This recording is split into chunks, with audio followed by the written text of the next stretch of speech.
Good afternoon, parents. This is Miss Saha. Yesterday, I didn't get to finish actually doing the PowerPoint because they actually ended our back to school night session a little bit earlier than expected.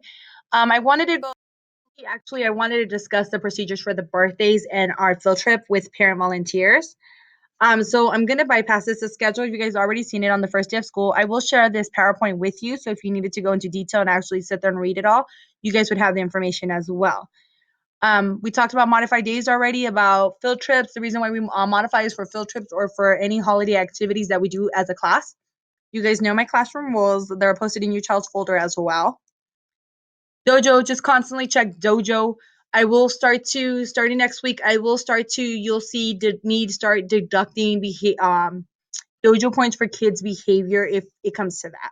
Again, I'm very patient, so typically I'm just more of getting on them and looking to reward with positive behavior.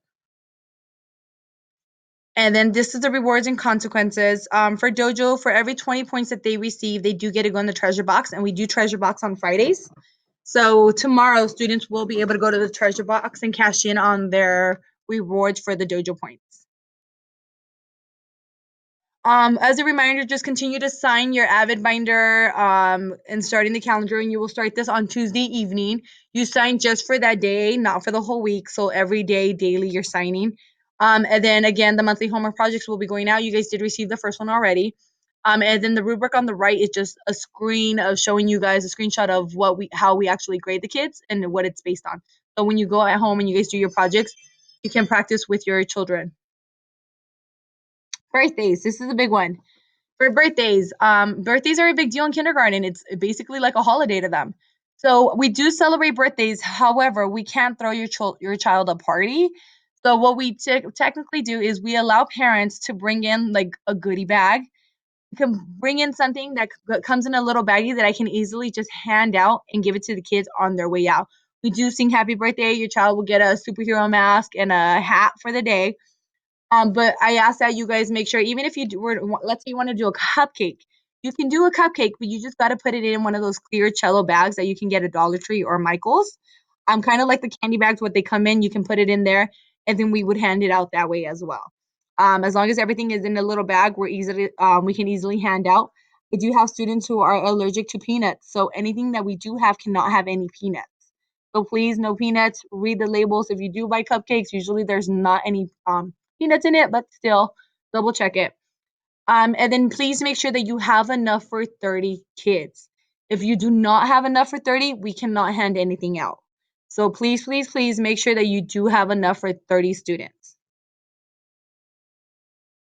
And then we talked about our Avid binder and the district goals for basically we are an Avid school, so how it looks like in kindergarten, and it's basically you guys initially in the calendar and your child bringing the folder back and forth to school every day. We talked about Scholastic book orders. You can order online, and it gives you my class code information right there. And then parent volunteers. So we discussed this also the first day of school.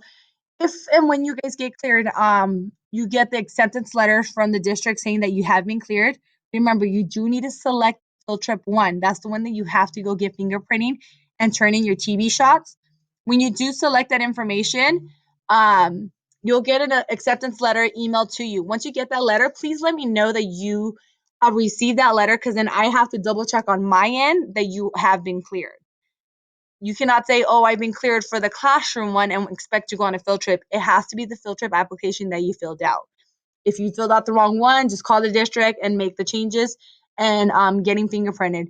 If you have not gotten fingerprinted, please do so ASAP.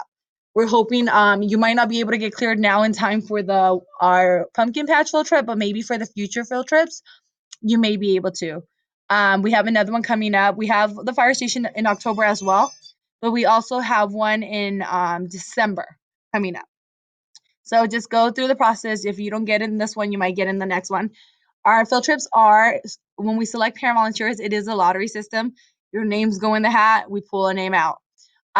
So please, please, please just make sure. I do allow, if I have a parent volunteer who comes in daily in the classroom to help with whatever, basically my classroom mom is what I like to call them.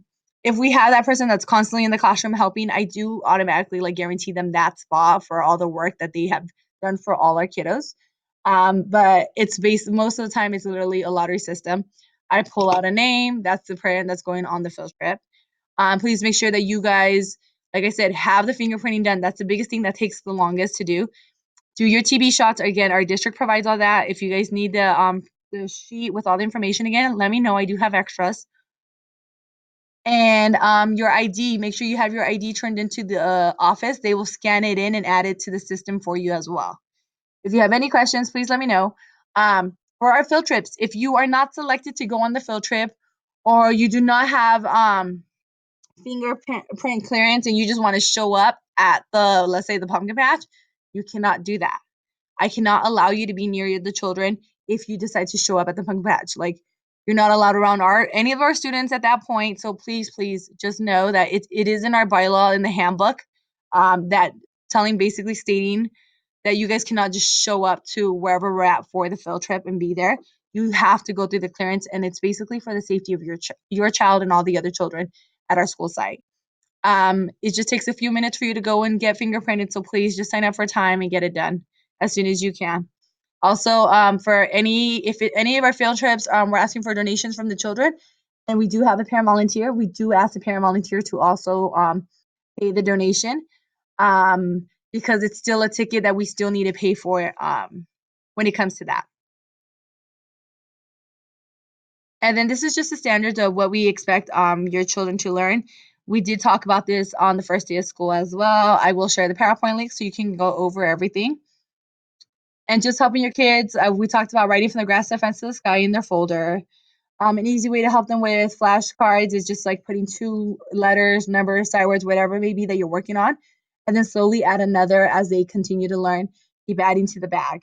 Sight words, again, we tell you can easily help your kids with having them either spell it out. A lot of the times I'll teach them like the word the. I'll say the, THE spells the. So they're they're getting the letter, but they're also getting the sight word within it. And then remember to sign off your sheet. When we talk about CVC words, we will talk about this the second trimester. I will meet with you guys on for the first report card time when it comes to that point in November, I want to say.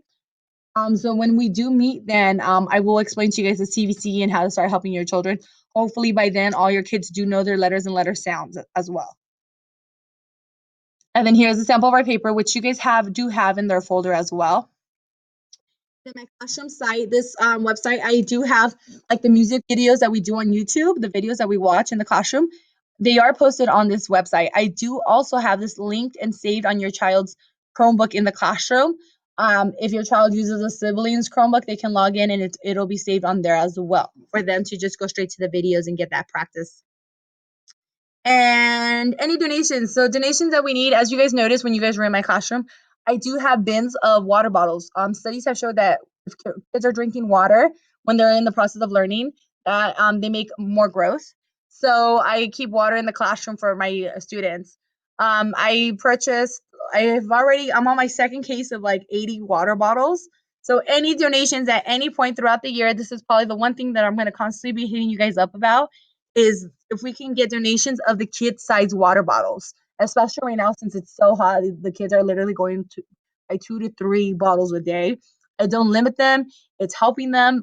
Yes, they do use the potty more often, but again, it's helping your child and it helps them to keep hydrated, especially with this heat.